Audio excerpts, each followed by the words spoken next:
rise to the pledge. I pledge allegiance to the flag of the United States of America and to the republic for which it stands, one nation, under God, indivisible, with liberty and justice for all. All right. Can we have a roll call? Yes. Wonderjum. Here. Vinek here. Steffes. Here. Gardine. Here. Campbell. Here. Dehan. Here. And Hyborg. Here. How'd we do? We won barely. All right, a win's a win. Yeah. All right, good. First item, approval of the agenda. Can I get a motion? So moved. Support. All those in favor? Yes. Yes. Opposed? Motion passes.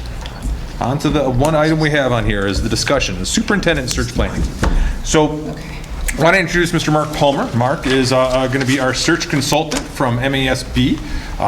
He works with them on doing these across the state, obviously. Bob and I have had the opportunity to speak with Mark a couple of times now, maybe one on the phone, one or two times on the phone, and then through emails and so forth. So getting things kind of lined up and helping him understand what we're kind of looking for. So this is Mark's opportunity to come to us, kind of present a little bit about what his thoughts are, propose a timeline for our search, and for us to kind of start talking through this and what we like, what we don't like, and kind of go from there. So I'll turn it over to Mark. Okay. Thank you very much. Happy to be here this evening, and I can give you a little bit of my background, so sometimes it makes people feel a little more comfortable. Sometimes you may say, oh, yeah, he's been in education too long. I'm not really certain. But, this is like my 38th year of being involved in education, and I spent most of my career as a high school principal, 5 years as a superintendent, and I decided 2.5 years ago to retire. Went from retirement to getting on a board of the Clinton County RESA Board of Education, so I served there. And then most recently, and when I retired, I started working for MASB, doing searches and workshops. And then this past summer, an old superintendent friend of mine was in the need of a fill-in career center principal, and so I'm down in Kalamazoo for the last, since June I started, and I said I'll give you a year. Right now I can't really understand why I said that, but so I've worked down at the career center for the year, and MASB called and said that, asked if I would do work with you on your search because it was going to be an internal only. And I want to speak to that as saying that I think that is a wise move. If a district, if you're heading in the direction that you want it to be going, if you have qualified people who you believe will do well at the job and want the position, you're much better off to go internally. And at the very least, look at those first.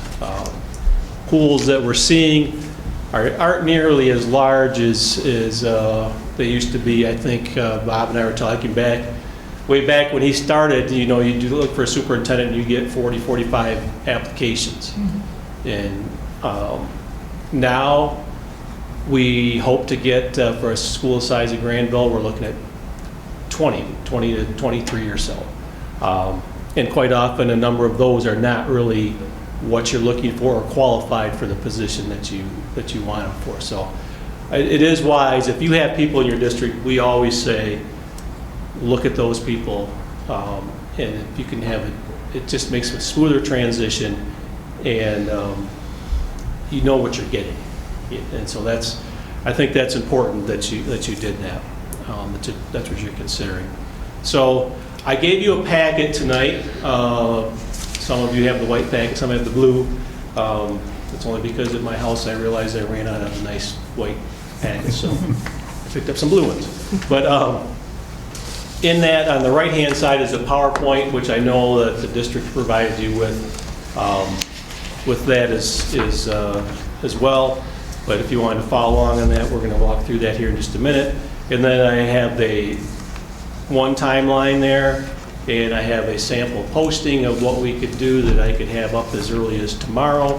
And I also we provide some salary comps that we'll talk about, just so you have an idea and I understand you're probably going to work with a company to help negotiate that, which I also think is wise. But we like to provide this, and we'll talk about it a little later, just so you have an idea of where superintendents are in your area, as best as we can tell. And again, we'll talk about that a little later. So let's just get right into the PowerPoint. And so what I would like to do, I've taken this is our overall search process and what we do through MASB, and I've adapted it for an internal only, because normally if we're doing internal, external, it's about a 12 to 13 week process. We can do this in probably 5 to 6 weeks, depending on what some of the decisions you want to make this evening. So as I was thinking, looking at it, well before spring break, you could have the decision made. So we're going to go through that and just talk about my role, what I do, what you get to do. As you know, this is probably the most important job of a board. Is you hire one employee, you evaluate one employee, and that is the superintendent. So it's your responsibility, and I'm here to help you walk through that. Many times I'll go places, and when we do staff, staff engagements, and I do take input from them, people think that you've hired me and I'm going to select your superintendent. I do not select your superintendent. You get to do that. I'll help you through the process, make sure that you don't violate any laws, but that is your responsibility. So I want to make that clear that if you think I'm going to choose it, that's not how it works. So I know you're all seasoned to know that, but I just have to bring that out. So again, we talked about the timeline and things like that. I pretty much talked about the agenda. Some of our slides here I'll go through rather quickly, so we can spend some time talking about the left-hand side of your folder. I do want to let you know that we very much follow the Open Meetings Act. So as we go through this, all decisions will be made in public. All interviews will be public. All deliberations will be public. So everything should be out in the public. We will not go into closed session at any portion of this. There's only about one time that we would do that, and that is if you were to decide to do, we have some personality profiles that you could do, and when we get the results back, if you choose, that's an extra cost to do that, but if you were to choose to do that, then we would take you into closed session to give you those results, because sometimes they can be quite personal. That's the only time that we really do any sort of closed session. Very few districts actually go through that process, and I would think that if you're going internally, you already know your people, so you probably would not want to do that, but we can talk about that if you want to. So just to give you an idea, we have a few different phases. So in the preparation phase, which is where we're at now, what I do is I will provide you a timeline and a process, and we'll talk about that. Salary cap, all the things I've already talked to you about. The preliminary posting, I facilitate staff and community engagement meetings, and I create the online survey. What you would do, whoops, I think I went too far, sorry. Just approve the timeline, agree on it, agree with the process. You set the salary range eventually. And again, in this situation, this is more for, if I'm going to be posting outside, we always put on our posting, this is the range of salary you can expect. Internally, we seldom do that because you've got the process kind of already figured out. That kind of also, if you're doing externally, it just helps people decide if they're going to apply or not. So you would obviously approve the preliminary posting, help if we go through with input groups, just community and staff engagement, help decide who those people are. you promote it and you communicate the process to the public, and really, a lot of that comes through the district when it says what the district does here. So we just want to make certain that the district's posting meetings like they did tonight, promotes them. We recommend that you have a tab or somewhere on your web page that you'll put all the information for the superintendent search on there as we go through the process. So you want to you want to maintain the public trust by, it's out and open, this is what we're doing. So I know you've already established that here in Grandville, and you want to keep it that way. So that's why all of our communications, as much as we can, we'll put the timeline on there, we'll put the posting on, any sort of communications that are going to go out about surveys or anything like that, we would have those put on there, that sort of thing. So pretty much that's what the district does, just promotes it and makes sure that we're getting everything posted the way we should. After that, we move into the recruitment phase, and again, I adopted these a little bit. When we do this, when I do the staff input in the survey, I compile what the results are for you, bring them to you so you can have them. From those results, I make a draft of what we call the selection criteria, what you may want, what the community is saying, and what you were saying you want to have for your next superintendent. Get it posted, and I collect applications. So when we go through this process, all the applications will come to me, and I'll keep them confidential until I send them to you. At the end, once the posting's up, I'll send them all to you electronically, and then I ask you to keep them confidential until each person has accepted an interview.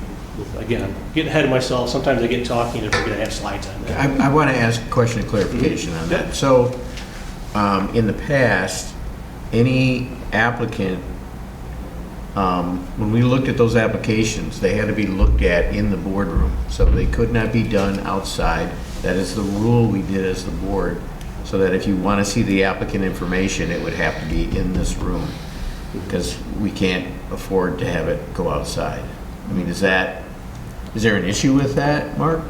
No, the way we've done it since I started doing this, and it was back when I applied, that sort of thing, when I became a superintendent. Now, especially electronically, once the posting is up, then we send the information electronically to board members, and all their application materials. They give you a chance to look them over. We do come together as a board and decide on who you're going to interview. And we still keep that, number them, and then you'll talk about them by number until they decide who you want to interview. And then once I call and confirm an interview with the candidate, then they could be public. But there's not really an issue with it. There hasn't been. Okay, so I just want to get one more piece of clarification, Yep. because you're explaining it, but I think we're on the same page. I'm not sure. Okay. So let's say we get 3 candidates. Mhm. In the past, those 3 applications for those candidates would be held confidential for just the board to see in person in this room. You're saying you're going to send them to us electronically? Yes. Okay. I typically, what we do is, like, let's say it closes on a Thursday. I gather everything, and then probably by the next day in the afternoon, I would send them to electronically a couple days before we meet as a board. Okay. And that's when, so the board has a chance to look at and see if there's anybody that there may be someone they don't want to Okay. interview. I understand. I mean, Yeah. you understand the perspective. I'm just Yep. telling Yep. you what our past practices. But Yeah. So obviously, you did this 12 years ago now, right? So this is a recent change in giving it out, or you As have long not as, functioned well, under? as long as I been doing this, I can only go by that. We've sent them out. Okay. And actually, we go through, we have a database that you get a password to and go Okay, get on yeah. it. But, and I'm open, if you all would feel more comfortable I'd that like we it at don't look at home, them. like, I'd like to be able to look I at it. understand that, I'm just Yeah. telling you what the past practice has been. Yeah. I didn't know if it was for pure confidentiality reasons, or, they just, for Yeah, your yeah. eyes only, kind of a, Yeah.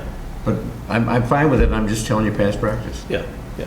I don't know, part of it, it's not a violation of any Open Meetings Act or anything. It's very similar to reading the board packet Right, beforehand. yeah. Yeah. I don't know, if that was something that the district would prefer to do, we can do that. Our No, search agents did it, so it was both MASB and Washington. Oh, I wonder if it's because it was a search firm that did it for you. If they were trying to hold the candidates as exclusive. they Maybe. were- And they didn't want, other search firms to be able to have these candidates too.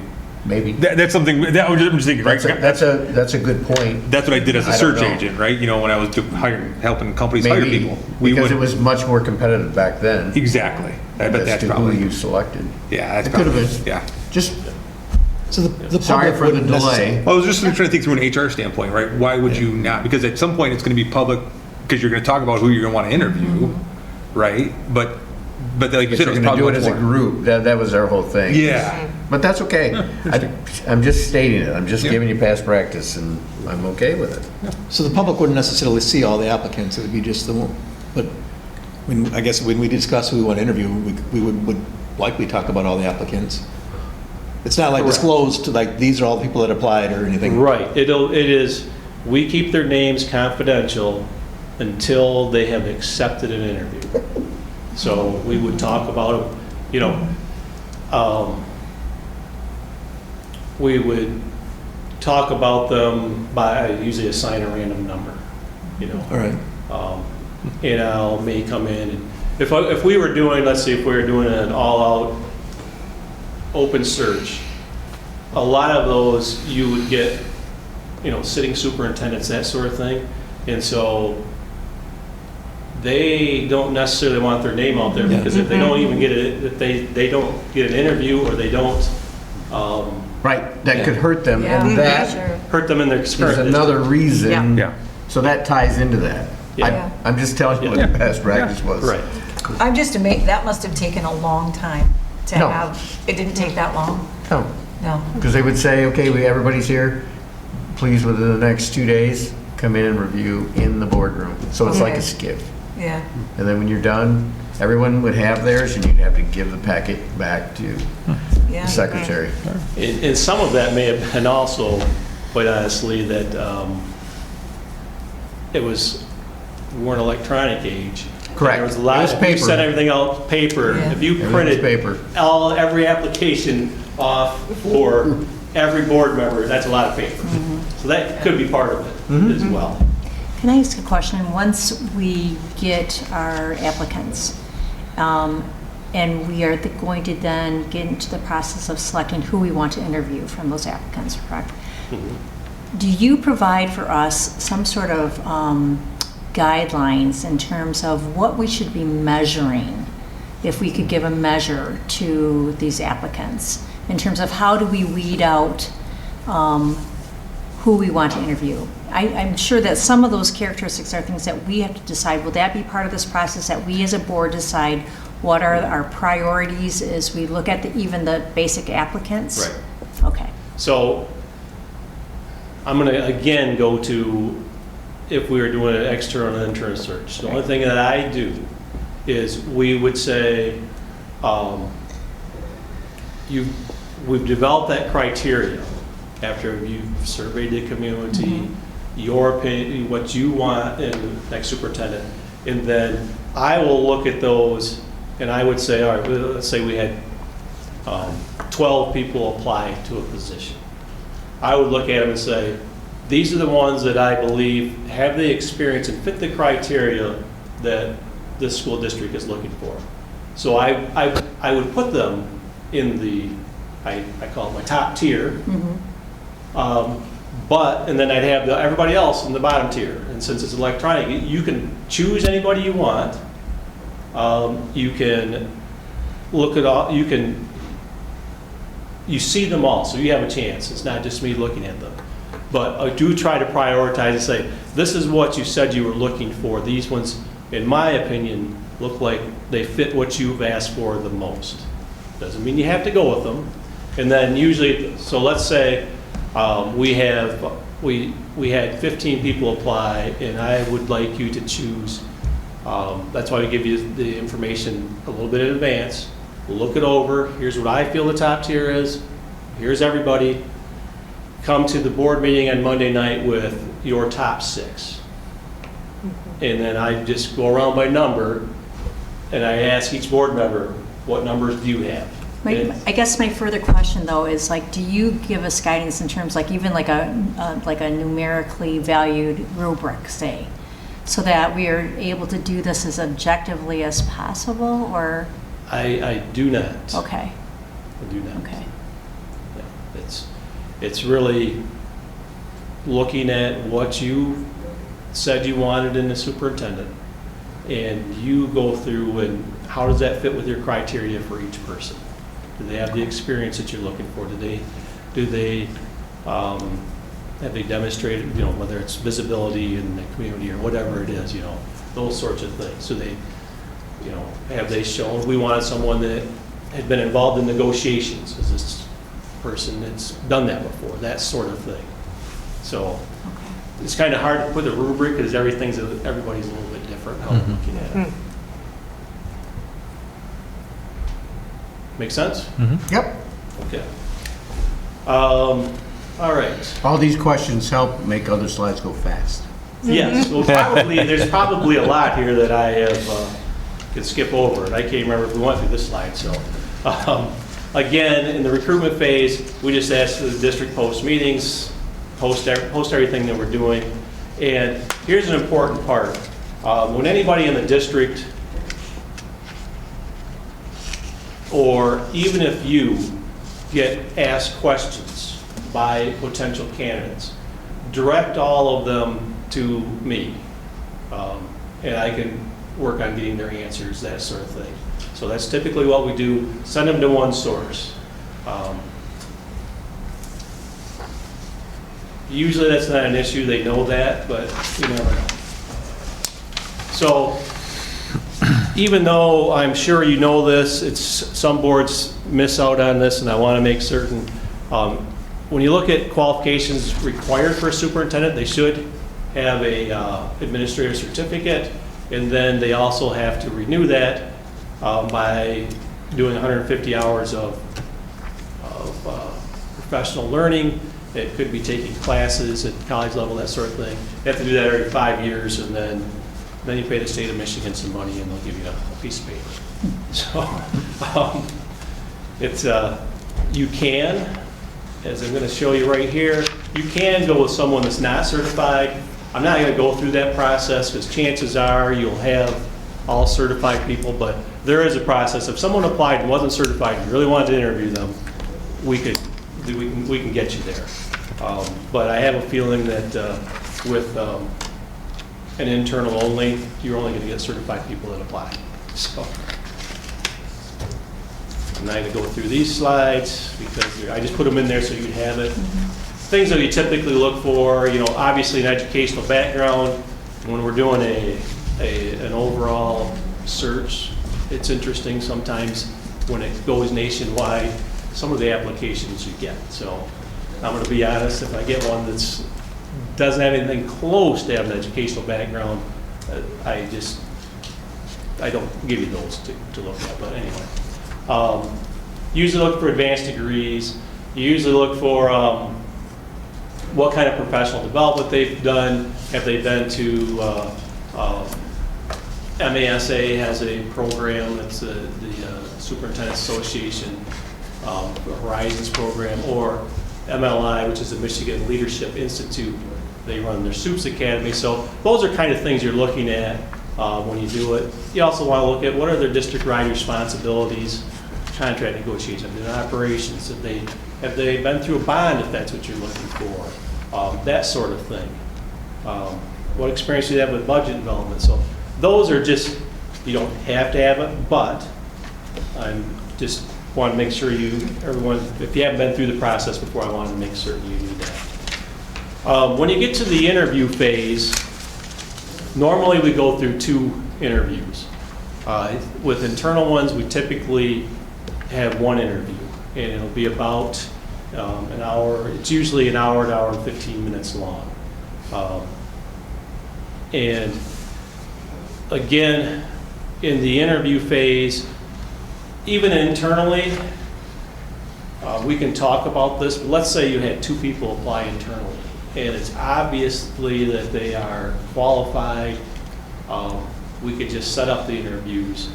But if we get, say, someone that doesn't fit what you're looking for, it still really needs to be the board deciding. So we need to come together and say, let's say you had 5, but 3 of them are not what I would call ready for the position.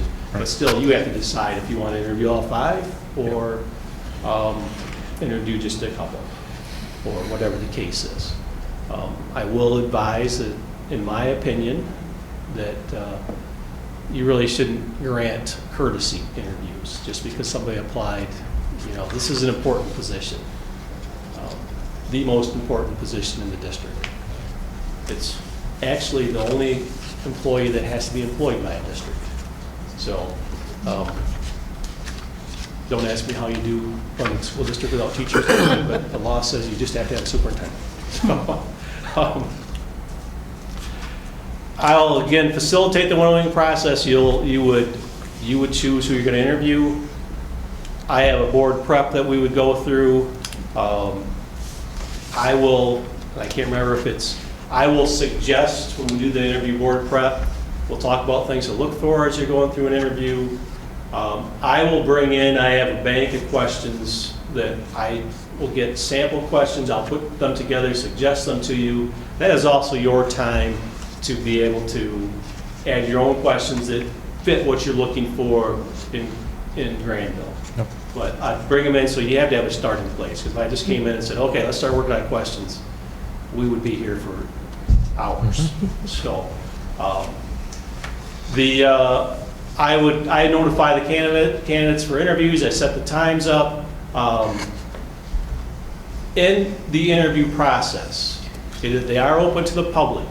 And so when I say collect community interview questions and collect community input on interviews, when we're doing what we call the second round, which really for you would be the first round, we do 2 things. We have anybody that's in the audience, we have feedback forms. They can write on those forms what they think of the candidates after they've interviewed. And we'll have someone here that night will make copies of them for us, for each of you, so you can see what every person in the audience has written down. The second thing that we do is people in the audience are allowed to ask questions. They can write down questions. About 10 to 15 minutes after the interviews, towards the end of the interview, I would collect those. I'd have a little signal, collect them from people, kind of look them over, take out the duplicates, make sure there's nothing. I've never had it happen. Make sure there's something that they really shouldn't be saying in public, and then I take those and give them to the board president, and the board president can decide if he's going to read those or not, and ask those questions. Also, in the second round, first round, we never have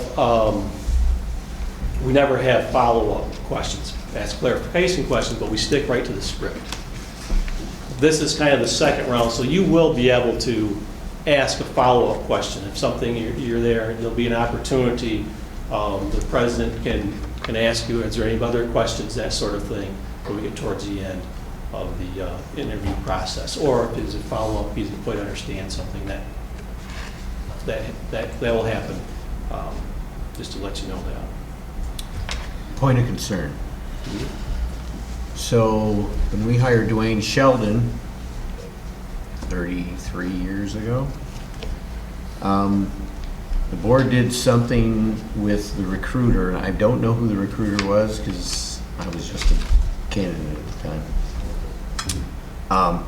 But they pretty much had 25 people that were just non-board members interview these for an hour each. They never did it again. I know why. Yeah, it got kind of wild. But we have never, for past, allowed public questions. And I'm not comfortable with that. So we can discuss it, but I'm not comfortable with it. Well, I just want to make sure too, it's still our decision whether we actually ask. Correct. Yeah. And if you decide as a board you don't want that part to happen, Yeah. I work for you, so. And I just think from that perspective, I think it could create, if you pass on a question, could create some ill feelings in the audience. Fair enough. You know what Yeah, I'm makes saying? sense. I like the comments.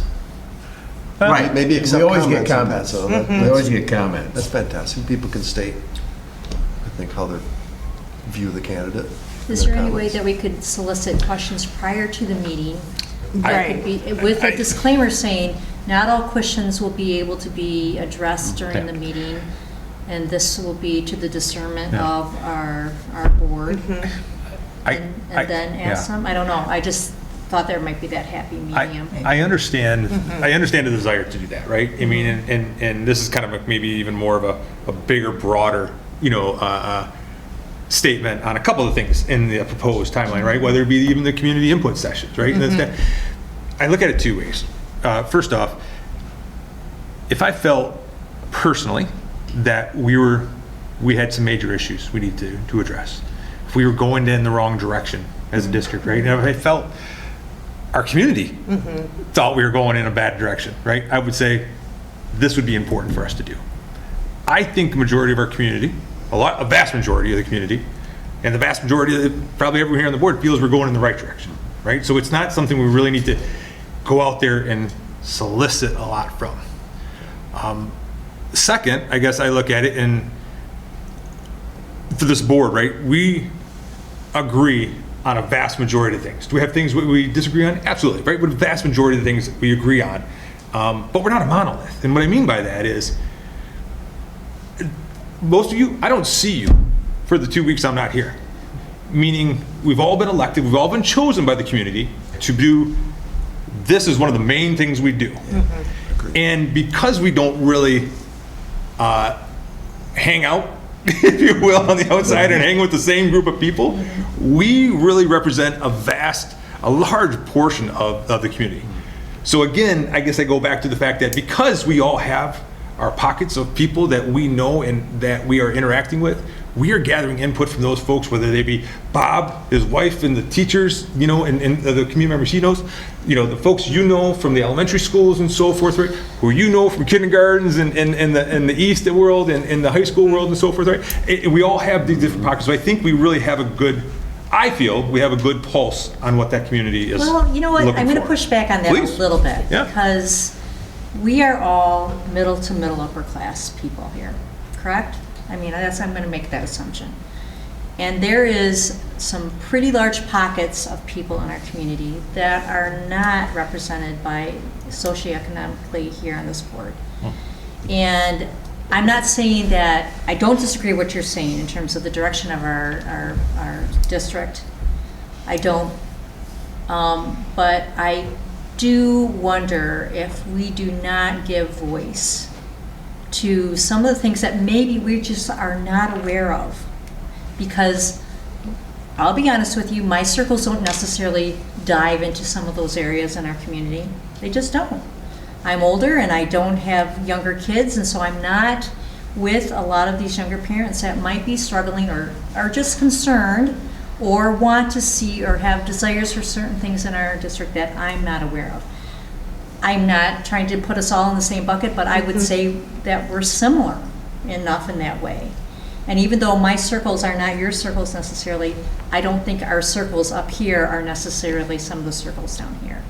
And I think without having to bring in like a multitude of, micro problems, micro issues, I'm not wanting to welcome that necessarily. But I do wonder if there's a way that we could find a vehicle by which we could gather some of those thoughts and concerns and feelings and questions that people that might be far outside of our circles of society here in Grandville, that maybe we could give them an opportunity to express some of their thoughts and feelings about this process. Isn't that exactly what the comment portion would be for? Maybe to share those views? But that's a series of views, but it's reactive not instead of necessarily an proactive. asking of A a question. question. It's a little bit different, I Are you, think, Joe. I guess I'm trying to understand. And so I would say for priorities for the district and priorities for the administration going forward, I understand what you're saying. I don't necessarily agree that that is the right way to try to focus collecting of input for the selection of the superintendent.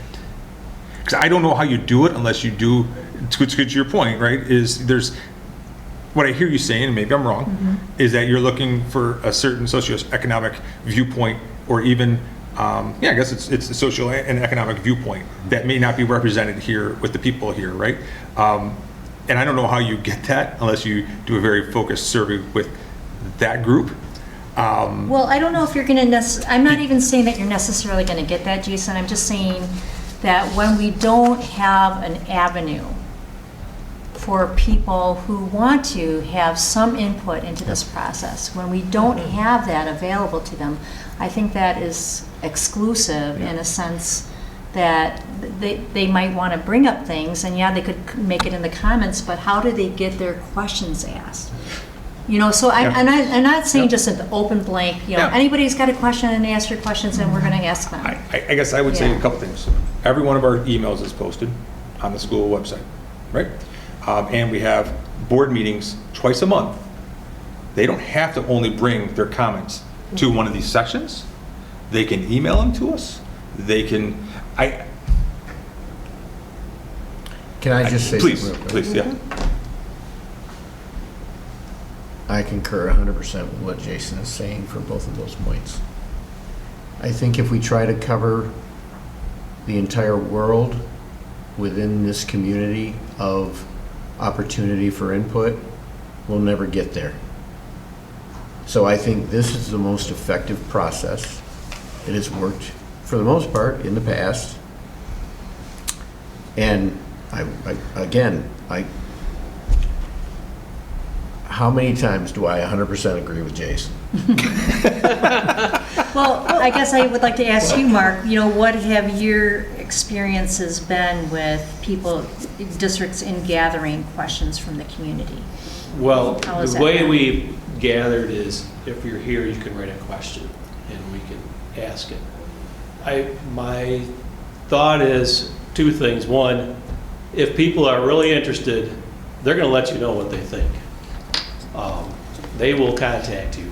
And once they know who is out there, who is being interviewed, they will contact you and let you know their thoughts.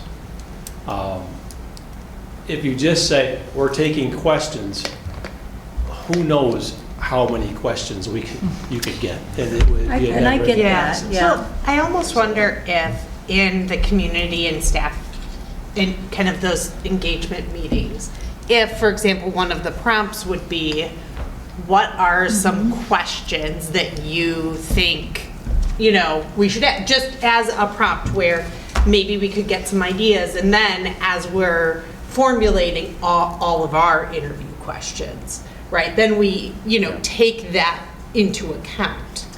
And also make it clear that we're not going to ask every single question Right, verbatim, but right. we're going to take themes of questions that we collect over all of the interviews and surveys that you do within the community and the staff, and kind of compile and create the bank of questions from that. Would that be something that would When I do the community input questions and the staff input, I have like 4 questions I ask them. Okay. And one of them is not, what questions do you have? Right. I'm going to ask them, what is good about Grandville?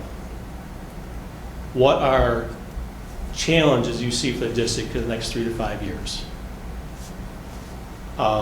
What experiences do you want to see in your next superintendent? What kind of where have they been? You know,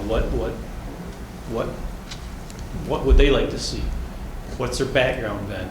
And what are characteristics that you'd want to see in your next superintendent? And those are good questions, because I think they invite some of the actual things that we're Right. talking about here. And I was going to talk about that a little bit later, so you have an idea, but that's what we do.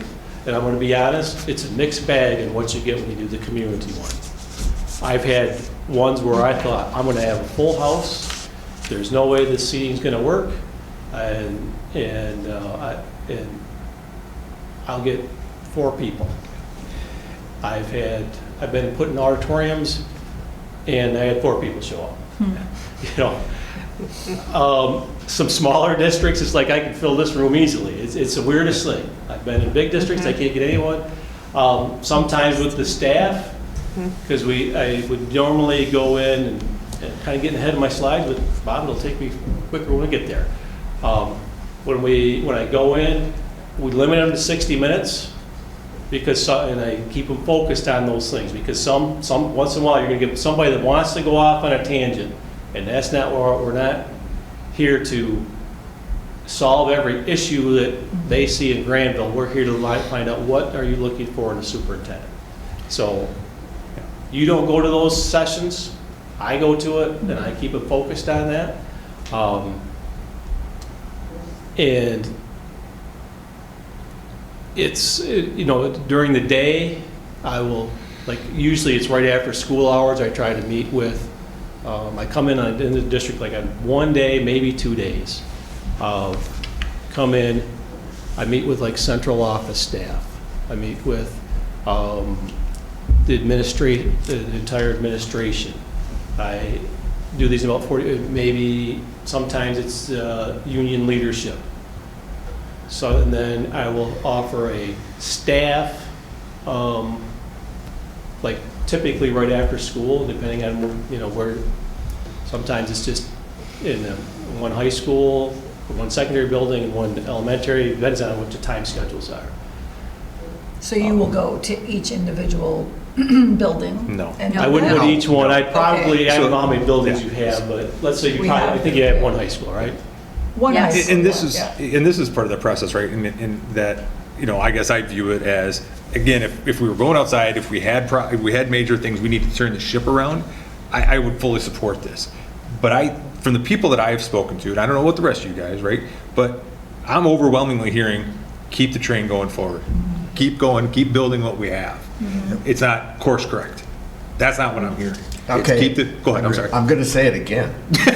How many times do I agree 100% with Jason? It's the same piece here. I It's don't an hear all internal. that all the time. I want you Okay. to know that. Yeah, That that's- is not completely a blanket truth.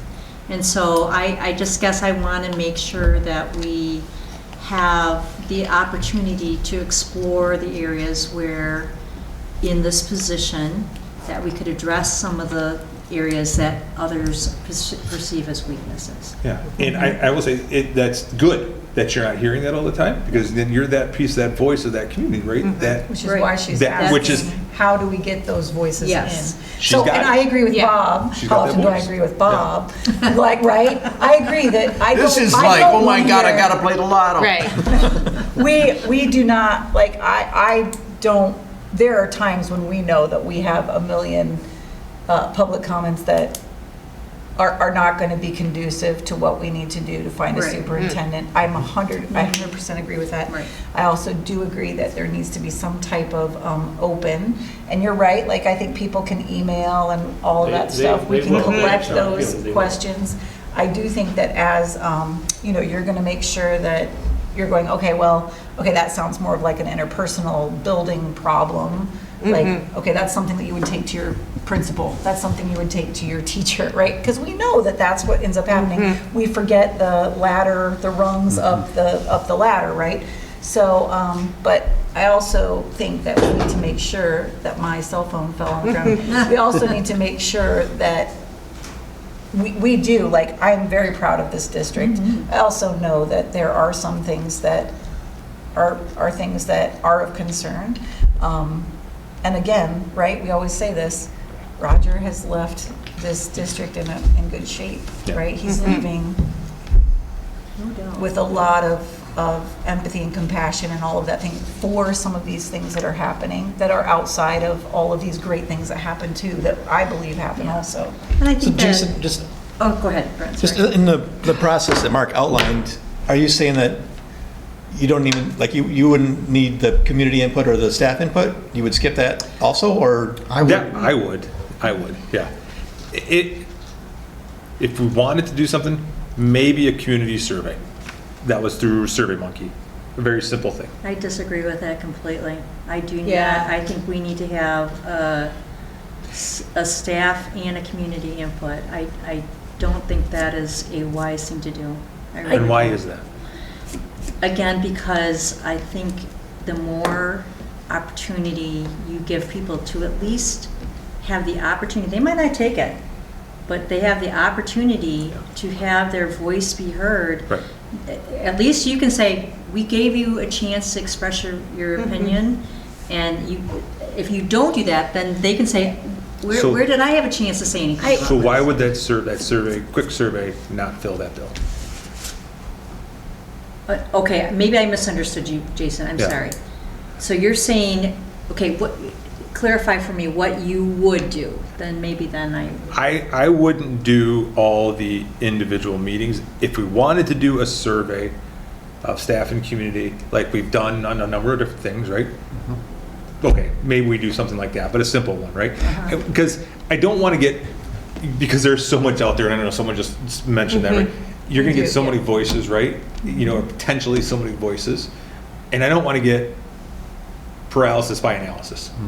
And And, I agree with that, and but again, at the end, and I go back to the fact that we were selected, maybe they don't know it, right? But we were elected to do, I always say 3 things, right? Right. Set the rules, approve the budgets, and hire and fire the superintendent, right? Those are the 3 things we do. And if the people that voted for us, right, can't trust us with that, and we feel we have to go out and find all this new information that we don't already know as the board, I find that troublesome, because that means we're not connected to our community. And then 2, I gotta tell you, through this process, I'll probably be talking to more people than what I normally talk to, just to make sure I do have the pulse of what I feel, or my view is that pulse of what our community has.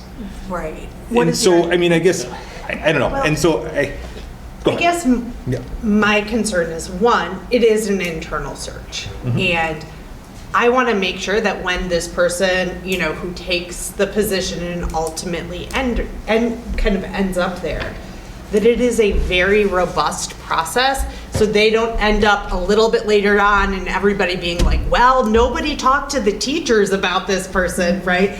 I want to, because I think it sets this person up better to know that we actively saw sort of community input, because without it, I mean, like I said, so I think, talking to people, right? Like, I talk to people, but I certainly do not talk to everyone in the district. And then it could be very easy to, if you're only kind of relying on that, I think that kind of ends up just sort of giving you a very one-sided perspective, perhaps, right? Like, you're like, well, what if you miss Let me ask people? Let me ask Yeah. a question based on Yeah. your thought there.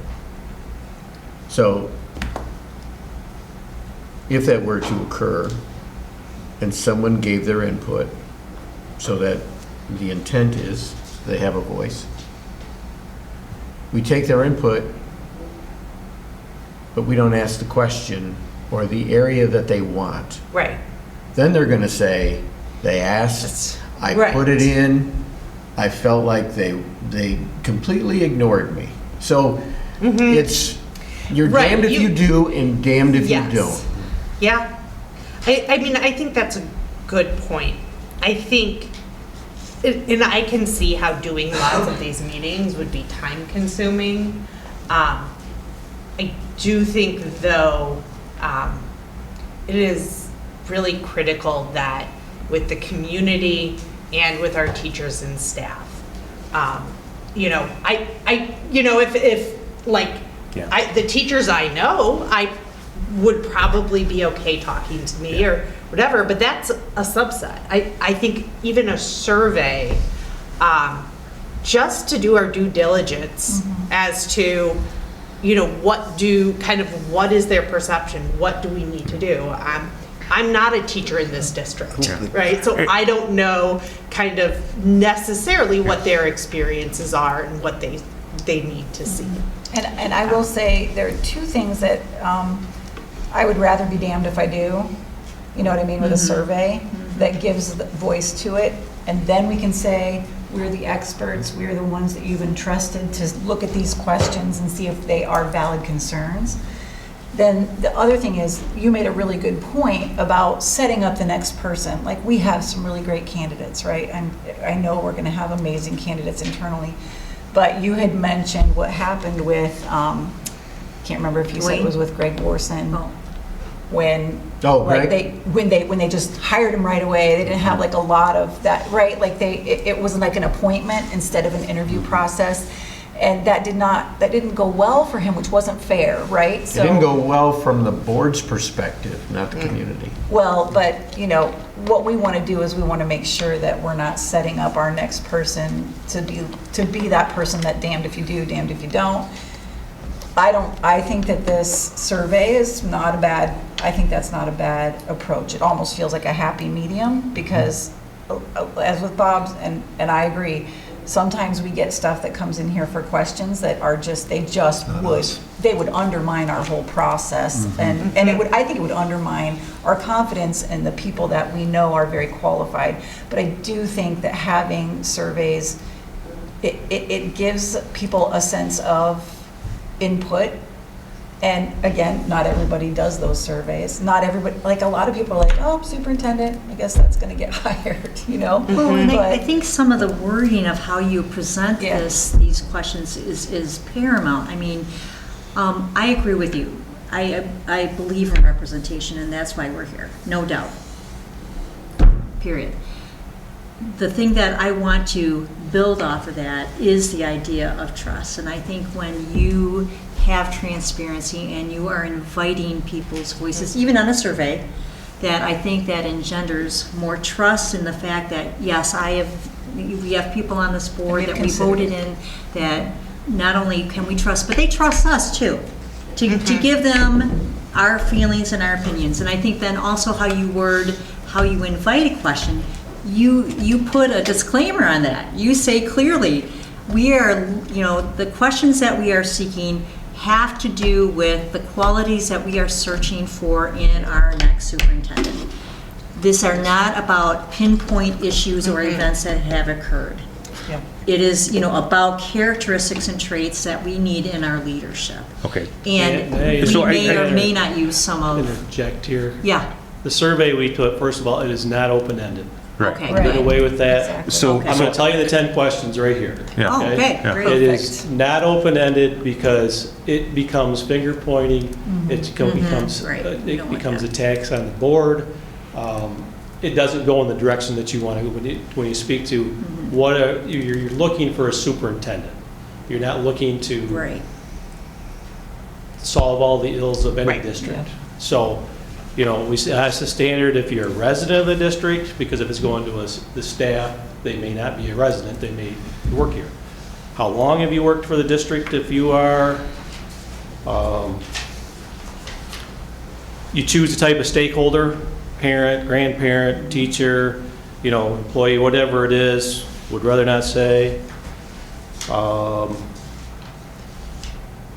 What minimum level of education do you want the board to consider when evaluating candidates for the position? And you get anywhere from a bachelor's to a doctorate degree.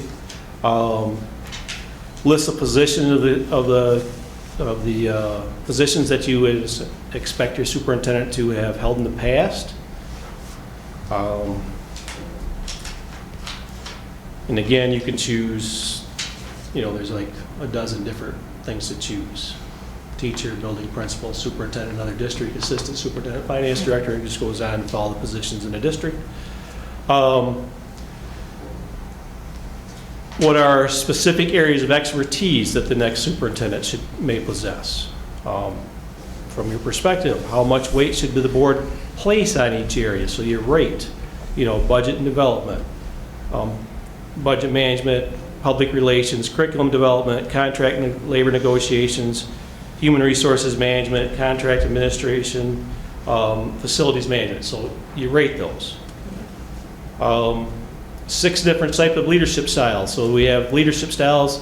Choose the 2 that you believe management styles that you would like to see in your next superintendent. You have collaborative leadership, situational leadership, transformational, democratic leadership, servant leadership, and it gives a little description on each one when you do it. Listed below are specific experiences and skill areas that could be important when evaluating the superintendent candidates. From your perspective, how much weight should the board place on each of these areas, and you rate those? And there's about 20 of them. And again, it's all focused on the superintendent and not really everything in the district.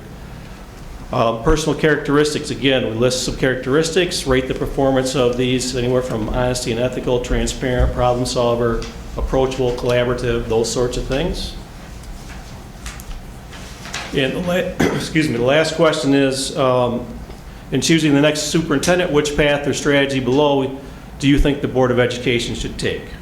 Find a candidate with the same basic educational and management philosophy as the current administration, but who can make some necessary changes. Find a very different kind of candidate who is ready to take the district in a significantly different direction. Find a candidate who will stay the course and continue the good work of the current administration. So, based on those questions, that's pretty much the review of the superintendent.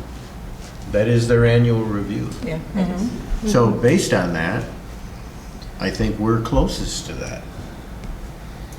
And then, any other additional information, if a board member wants to reach out to areas of the community, staff, parents, to get their input, I think that is appropriate. But I truly think with this being an internal candidate, with those questions, I don't think it's needed. Everyone here has advocated for a survey. Right? I don't think anyone disagrees with that. Right? Am I right? Okay, this is just interesting to me because I was interested in chatting with all of our principals in our district, and I was told, no, because, the consultant's gonna come on and is gonna do all that with the staff and stuff across the district, so I'm like, okay, I won't do that, but now you're saying that you feel like that's something that would be an appropriate thing to do? We have never done that. I would never not do recommend that. I would completely be I against didn't that. understand what you just said then. What I'm saying is, every question that Mark provided is equal to Roger's review. With Roger's review, we review with the superintendent. We don't go to individual administrators and ask them what they think. That's a 360 review. We stopped doing that when Ron was in his probably 5th year, and we did it because he asked for it. So that structure of this has probably been available for maybe 7 years that we've done this formal state push-down review process. So what I'm saying is, if you want to talk to an administrator on your own, I think it's stepping outside the responsibility of a board member. I just do. I think we need to stay focused on what our responsibilities are as a board member. Because to go to Gelmy and say, hey, Mike, what are you looking for differently? I think that is usurping authority in the district. Mark, you mentioned you didn't think that it would be wise for board members to go to, like, Really, when Right. it comes to that, the principals report to the superintendent. It's when you just go, that's why you have me come in when you're looking for that, and I talk with the administrators and get their input. They quite often will be very guarded. They're going to talk to a board member differently. And so we never recommend that you go directly to have your own meetings with individual or with a group of principals, that sort of thing. Jason and I were texting maybe yesterday, might have been this morning, I can't remember. I'm still on cruise time. I would be okay, and I have never poo-pooed any focus group when it comes to a facilities improvement project. Never have. This is different. I have one employee. And if my connections want to give me input, that's fine. But that's my responsibility. So even if we do the survey, it's going to be I'm not even going to give it much credibility. So I don't care if we do it. It's just going to be moot from my perspective. And for me, I like the survey because it's the damned if you do. Do you know what I mean? Like, I like the survey concept,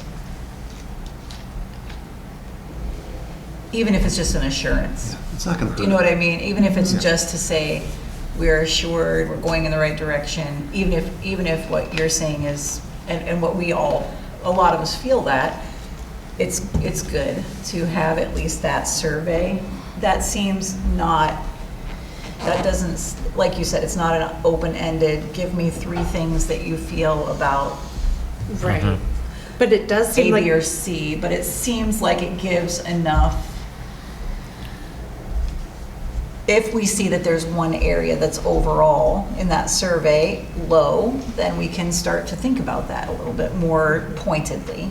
Do you know what I mean? So I do like the idea of a survey, whether we give it weight individually or not. I think it also gives voice to everyone.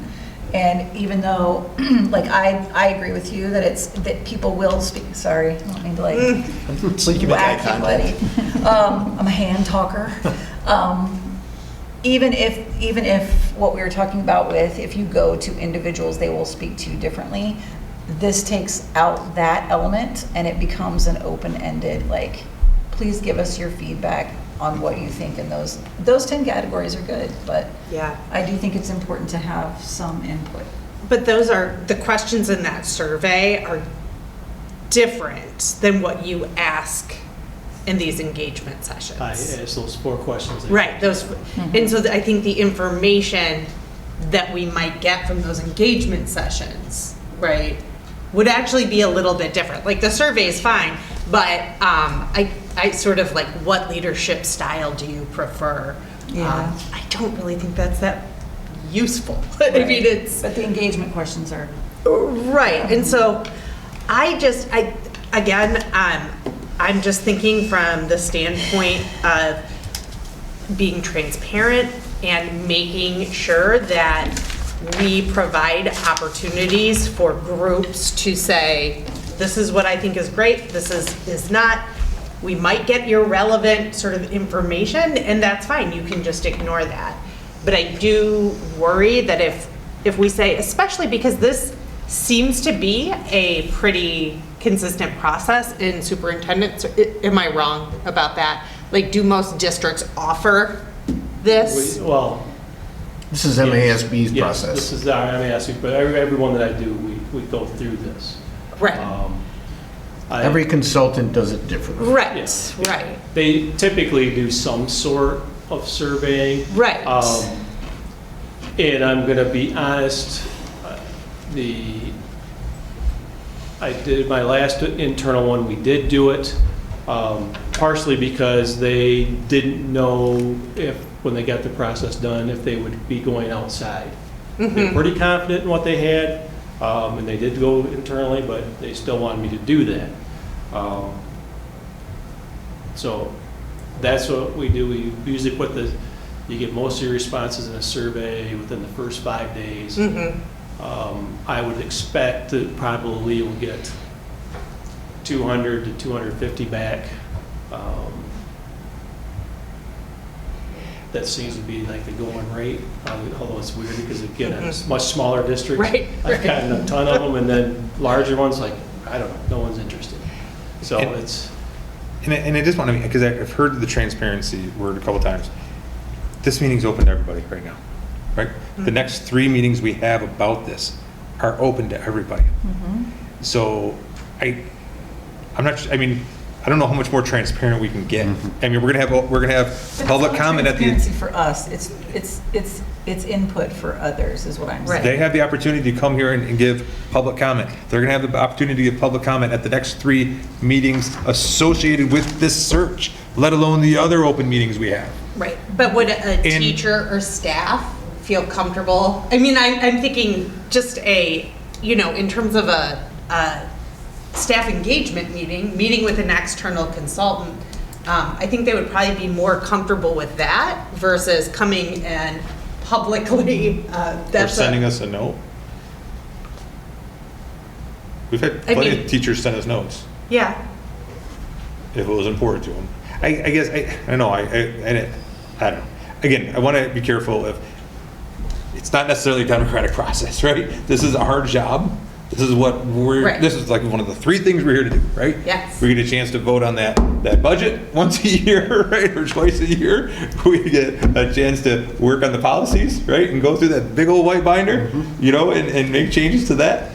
And it's the hire and fire and the evaluation of the superintendent, right? I guess- And if we don't feel our public entrusts that in us, I kind of feel like, okay.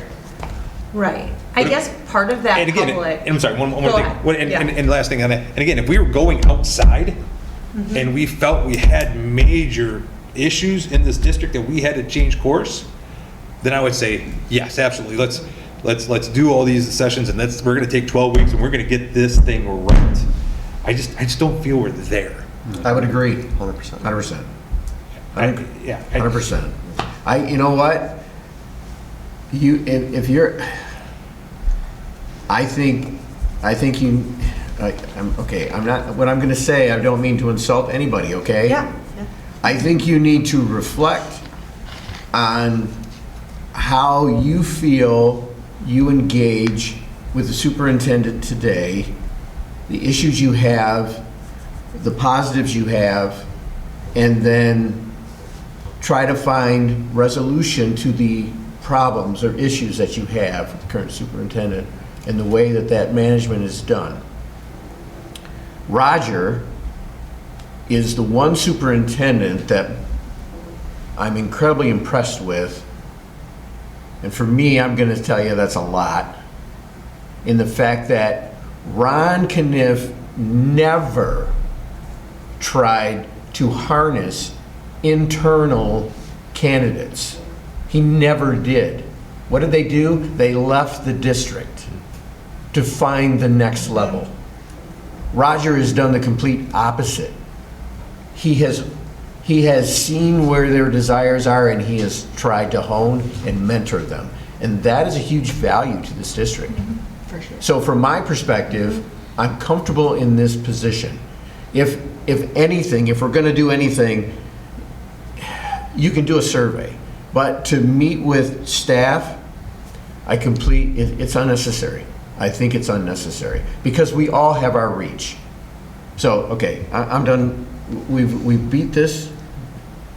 Is it a dead horse yet, Mark? I don't know, but it's been a good conversation, but I don't want to do either, but I'd be okay with a survey. Everything else, I think I'm going to get loud. But that's just me, my one voice. If that survey tells us that we got to go in a whole new direction, then we may have to come back and reconsider.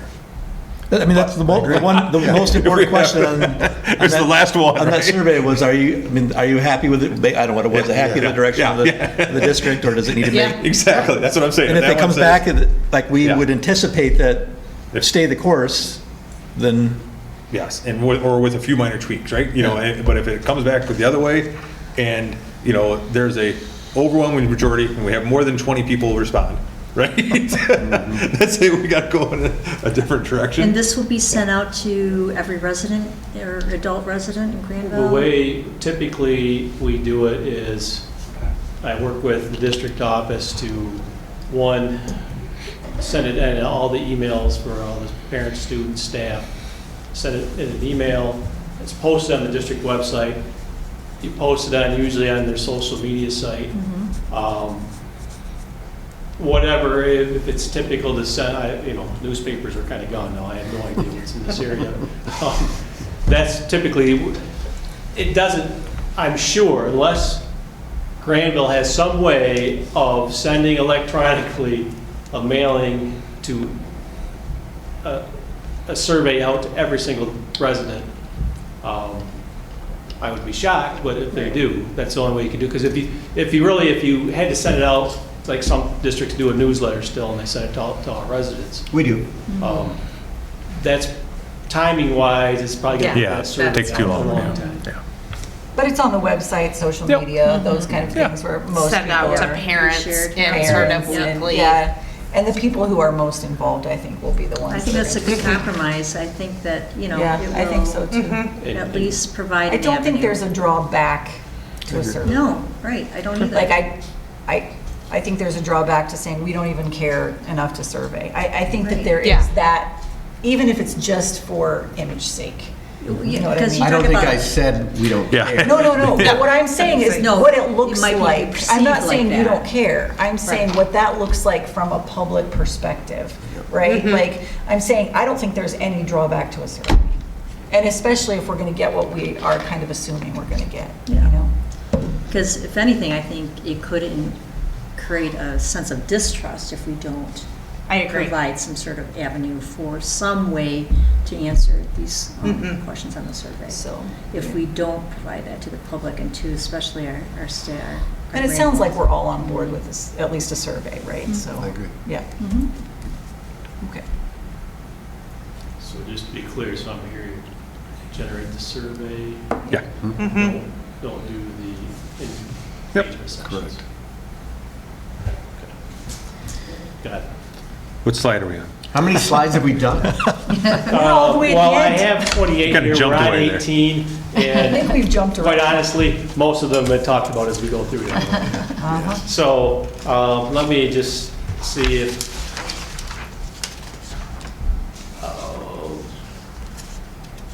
this is kind of weird because again, this is one when we. So can I just say something really quick with regard to this slide?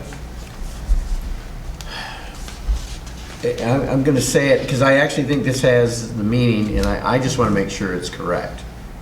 So the phrase checking out candidates to me is equal to, because these are all internal candidates, includes talking to admin. So from my perspective, I really want to caution board members to stay in their lane and not be talking to principals about what you want to see differently. I just want to say that.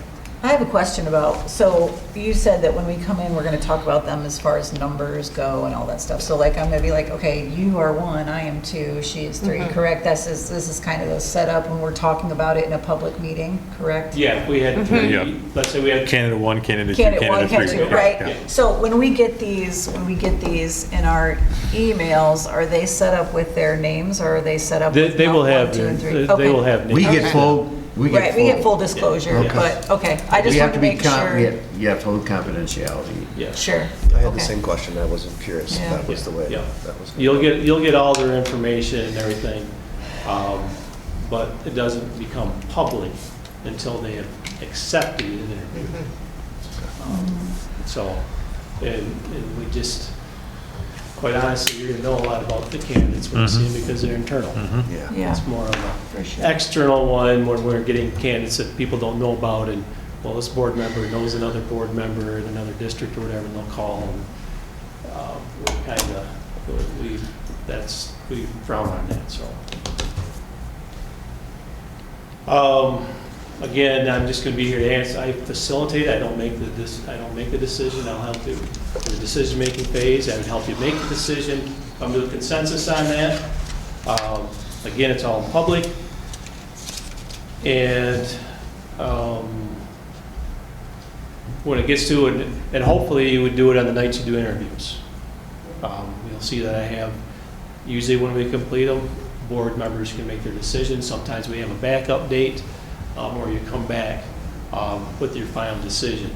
But typically, if you make it, once you make a decision, you just, if somebody makes a motion for a person to enter into contract negotiation with candidate A or whatever, and you vote on that, and then the next meeting, once you get it all set, contracts, you officially hire that person, but you enter into contract negotiation.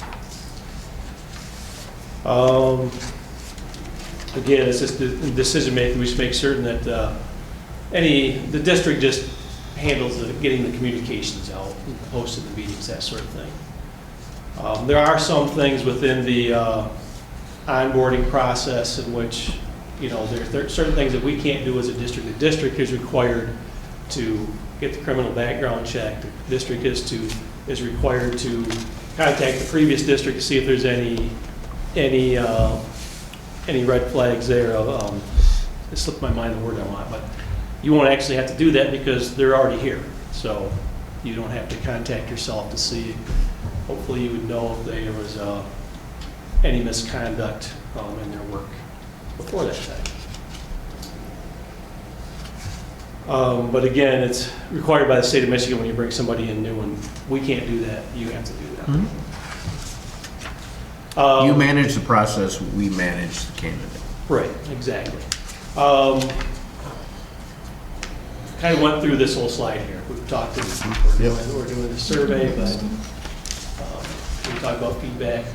And we'll talk about later as far as if we just want feedback forms or if you want to take any suggestions, any questions from the comment. When we come back and talk about the interview process, you can decide that. Don't need to go to that slide.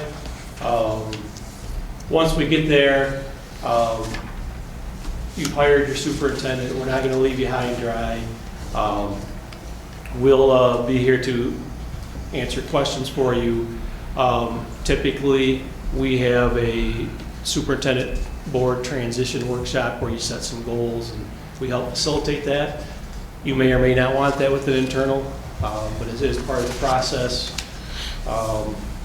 And then we do have people that check in to see how your new superintendent's doing.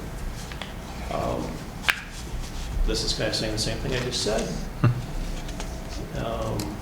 And we just, same thing for the superintendent, and that's it for that part.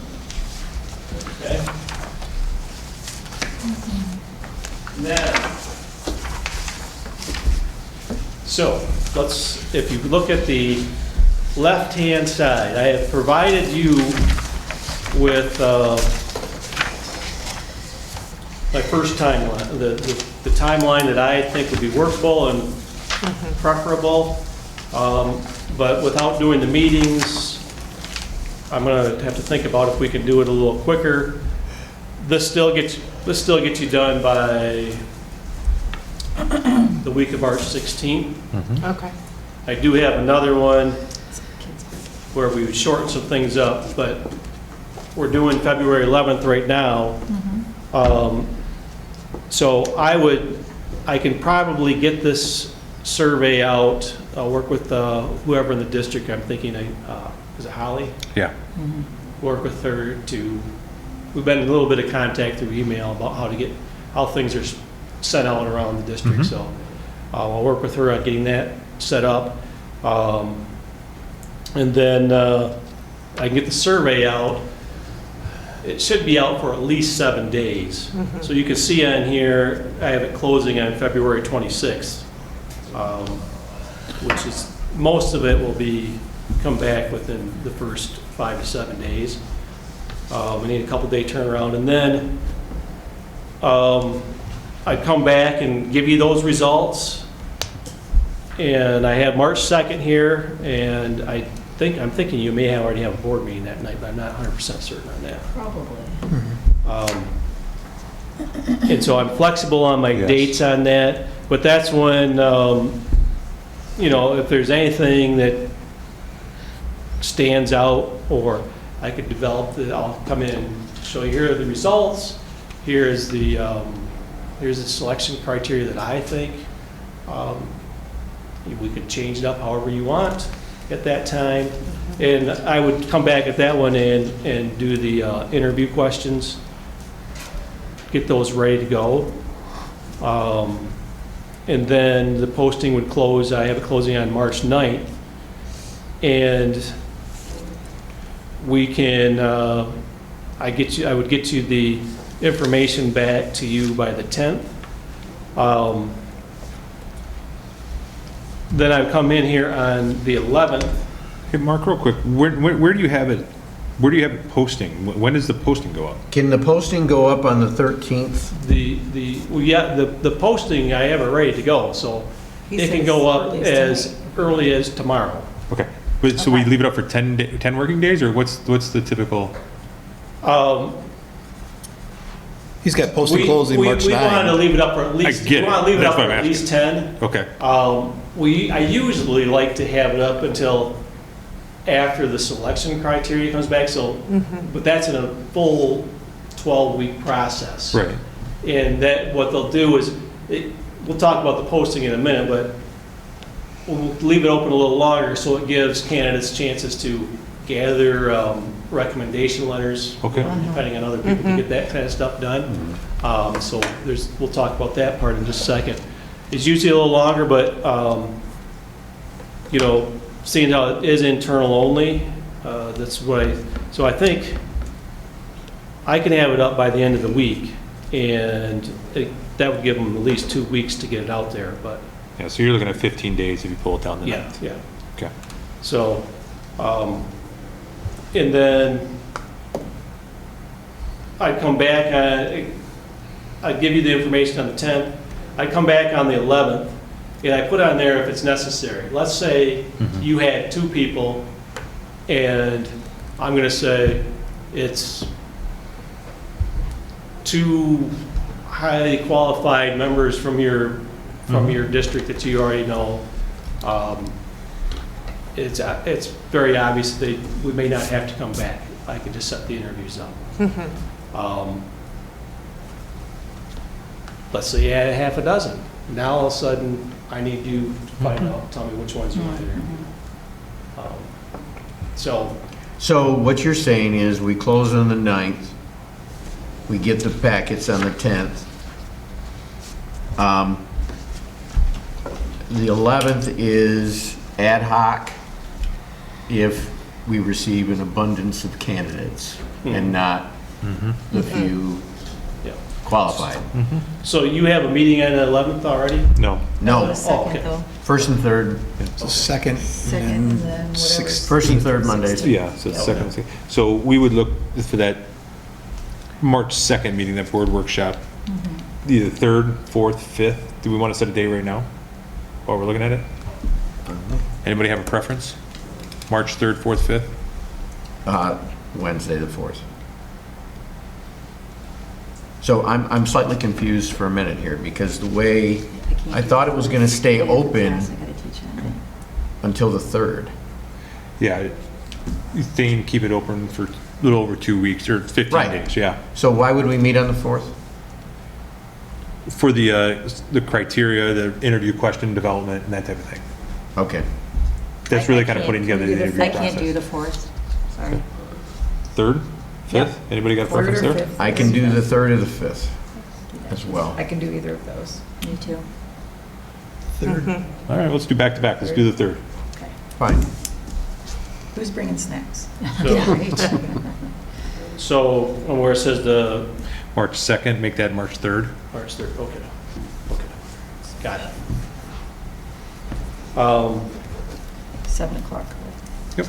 The other one that I needed date is, I have the interview set for the week of, I just put the week of the 16th, March 16th. And Yep. curious if there's, We have a I just board need to pick a meeting date. that I don't, it- And with that Monday, yeah. We do have a board meeting that day. yeah. Yep. I would So let's suggest do the not doing it at a 18th. board Yeah. meeting night. Let's do Wednesday. Let's do the 18th. 17th is St. Patrick's Day, It's so let's another do the Wednesday. 18th. So Yeah. that's the week that I'm supposed to be in Las Vegas, March 16, 17, 18, and flying home, like, and getting home like at noon on the 19th. Okay, so then That's a lot. can we crunch the amount of time that the posting is I open? mean, if it came down to it, Because- I could, this is a good enough reason for me to tell them that I can't go on that trip, which wouldn't bother me. Want us to write you a letter? So But, you tell us, what's the, do we move the schedule? so if you want to do it on, if Wednesday works for people, then I'm fine with saying that, and then I can tell them I can't go on the trip.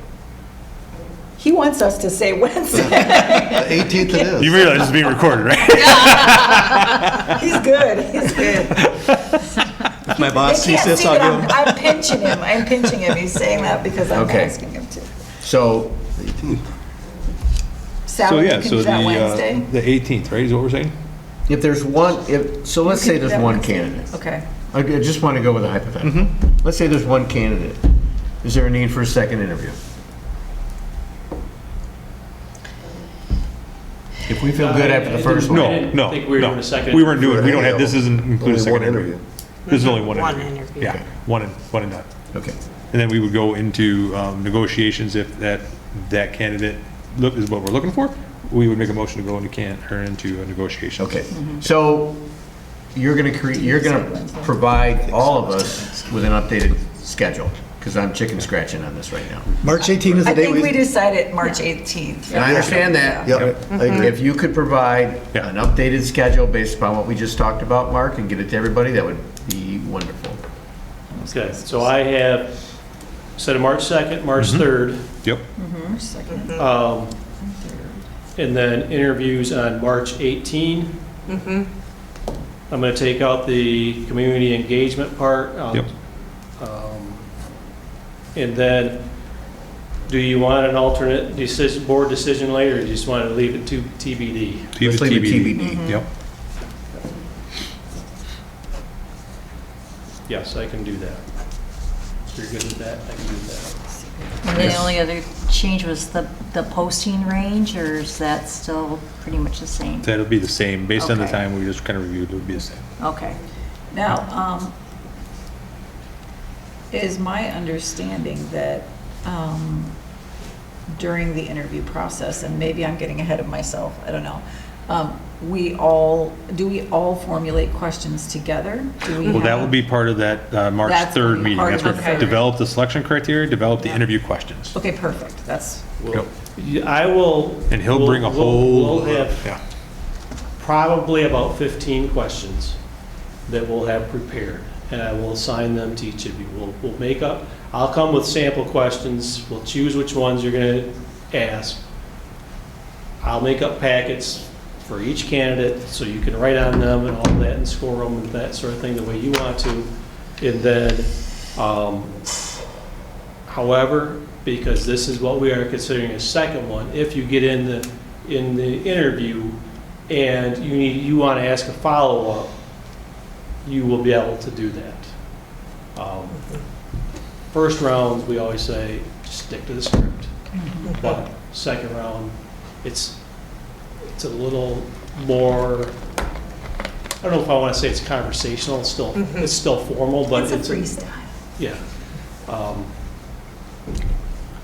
It typically, let's say we were doing outside, and we did it the first round, everybody gets the same question. Then we narrow it to two, we come to the second round. We may have a couple slightly different questions for each candidate based Right. on what most of the time, 90% of them are saying, but someone may have had an experience that we brought back and you want to hear something about it. So it could happen in your second round here. We'll have the same questions for both, but you could be sitting here and, you know, I want to ask Bob, you know, what candidate, Bob, what, something about his past, a little bit more about that. Expand more about your experience working on a bond or whatever, like, whereas the other person may not have ever been a part of a bond, so you're not going to, you probably wouldn't ask that question because you already knew that, so. Okay. Does that make sense? Yep. So we want a set of questions, but there is some freedom for you to be able to have a follow-up, or if something really comes up that you need to know, you'll be able to do that. Agreed? Perfect. Okay. All right, let's take a look at, next, I made the posting up here. And what I did is, this one, as you'll see here, it does have a candidate profile, which is kind of like some of what we use for our selection criteria.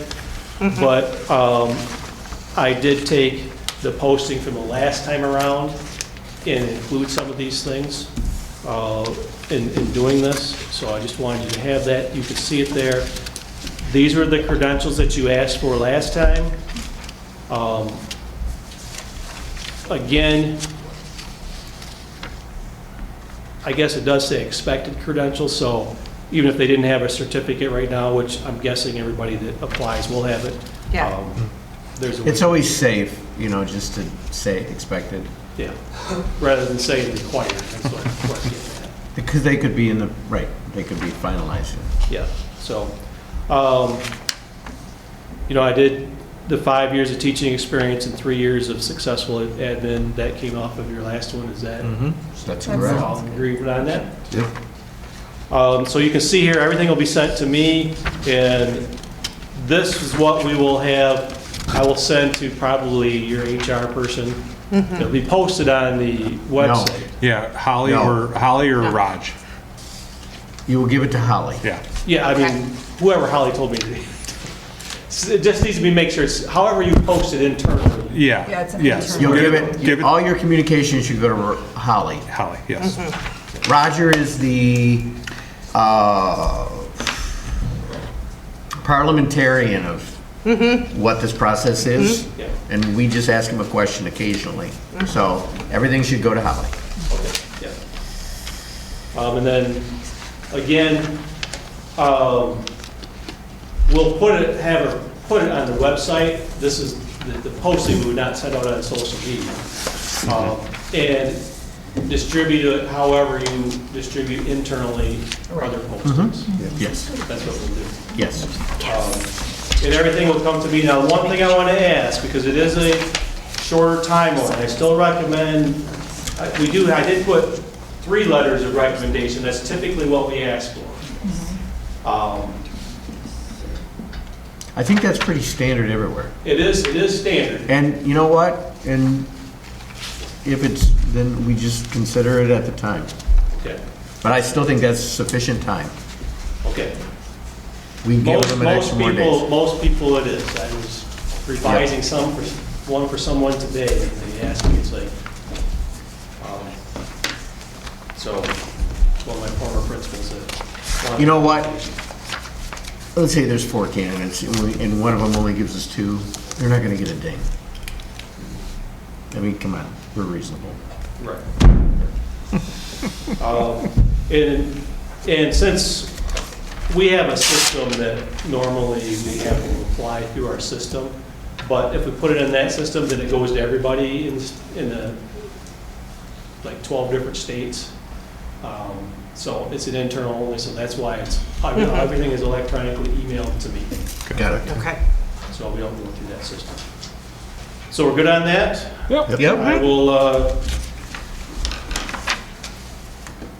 there weren't any changes, correct? Correct. All right. I just have to fill in some dates there, and I will get that to Holly. Hopefully, I can get it tomorrow to her, maybe Friday morning or tomorrow evening, but Okay. hopefully she doesn't look at it until Friday morning. But I know that most good assistants and most school people, it doesn't matter what time of the day it is, they can't help themselves. I mean, look, they're on their computer right now. Taking notes. Scott will make sure Holly gets it, so, you know, he's our back wall here. Okay. Finally, the last piece that I have in there, and I know in talking with Jason and Bob, you're going to work with Williams and Company, but it's still, and I think that's great. They do a lot of work to help districts and superintendents negotiate a contract, so they know what they're doing.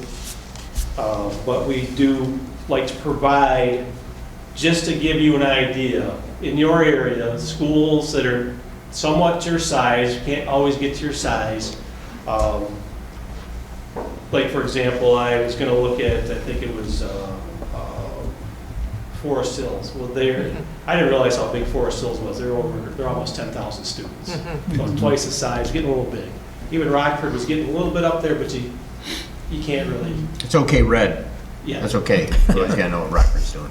So, I guess what I'm saying here is, the other part of this is a little caveat, and really for you, this is just to give an idea. If we were going externally, I'd say I'm recommending the salary range for you. But this is to give you an idea. It's not an exact science, because if you look over at the year, like for one, Caledonia, it's 2023, and the other ones are 2024. There's no place in the state that you have to send this to.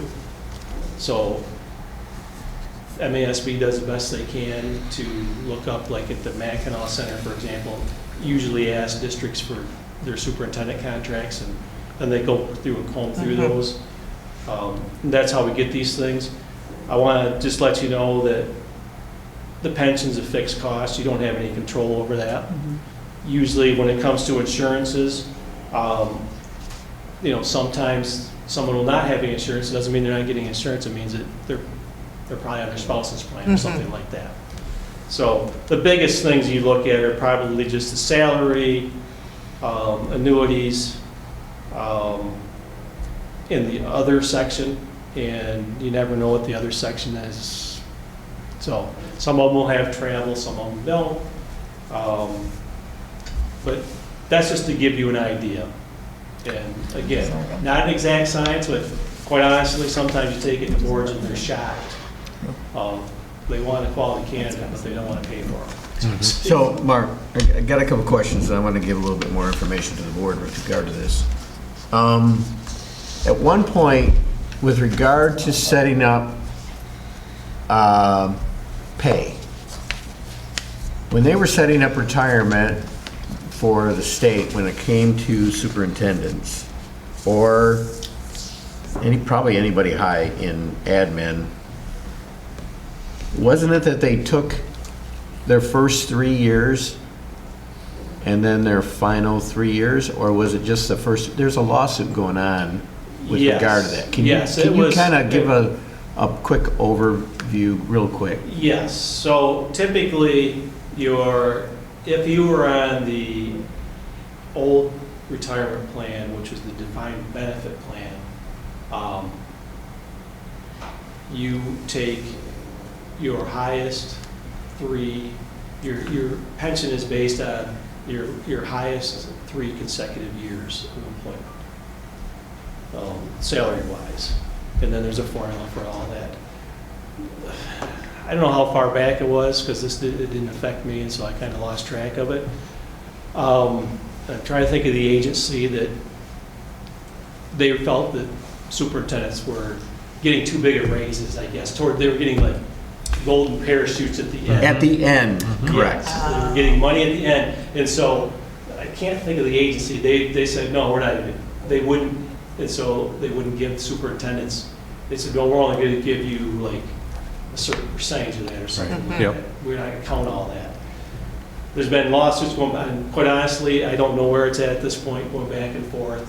And every time it gets settled that it works in the superintendent's favor, it gets put on it gets appealed and put on some sort of hold. And so I don't really know where it's at. Okay, so the reason I wanted to bring that up, because past boards, when I was first on the board. And we did this with Ron, but we didn't do it with Roger. The leadership of the board at the time said, okay, here's the market. We're gonna put it, here's the market, we're gonna put them here and make them earn it, and then we'll raise as we go, right? And we never did that. We even did that with Roger. I wasn't the president at the time because I wouldn't have done it. And what we did when we brought Williams and Company on is we brought Roger up significantly so that he would always be one of the top 5 in Ottawa and Kent County superintendents, because we believed he had the skill set, everything that he did, who we were. And I think we need to continue that with the next superintendent, because the market is tight. There aren't a lot of candidates. And if we want to keep this next superintendent, and they're the one we want, we need to be as fair with them as possible. So they're going to earn their buck on day one. And if they don't, then we terminate. But I think we need to be as fair as in everyone's mind. I just want you to think about that. And So you're saying not trying to offer the lowest salary possible? correct. Don't put them at step 1 Right, when we right. really should put them step 1 out of step 10. You should be at step 5, Right. right? Because we also have Yeah, because you this never catch up, because if you're going to do a percentage every year, Yeah. then you're always behind. Right, right. Right. Ron was always behind. Okay. And he kept, and okay, negotiations get tight because the budget sucks, right? So he would say, oh, I don't want to take it now because I don't want this impropriety or special treatment for the superintendent.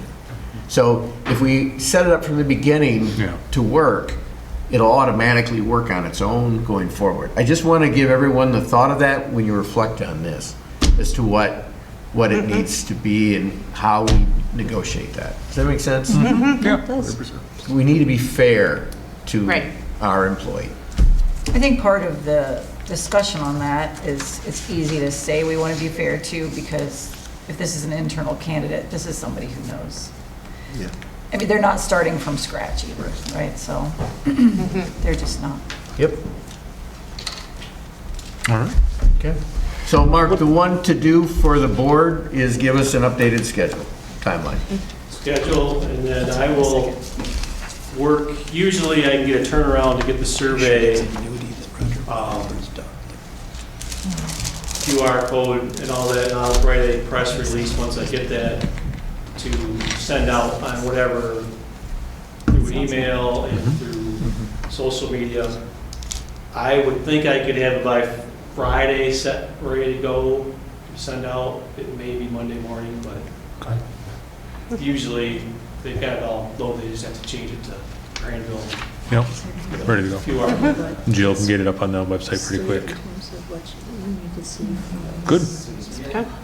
All right. So, on the timeline, would you like me No, to the email application. that timeline to each individual? Yeah. Or just give it to Holly and let her handle it? Email it to each of us, yeah. Okay. Go ahead, just get it out to us. Yep, I sent everybody's email to you, so. Okay, To me, I think we're missing the tape. okay.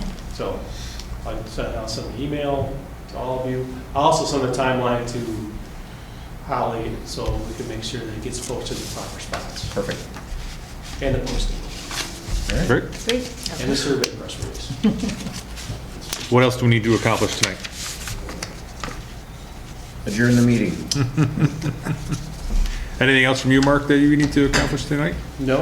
All right. I think other than you have to ask for public comment, I think we're good. Yeah, exactly, right? So, Got anything to say, yeah, Mr. Merkel, another public comment? All right, fair enough. The next board meeting of the Grandville Board of Education will be Monday, February the 16th, 2026 at 7 PM at the Grandville Administration Building. We are adjourned. Thank you.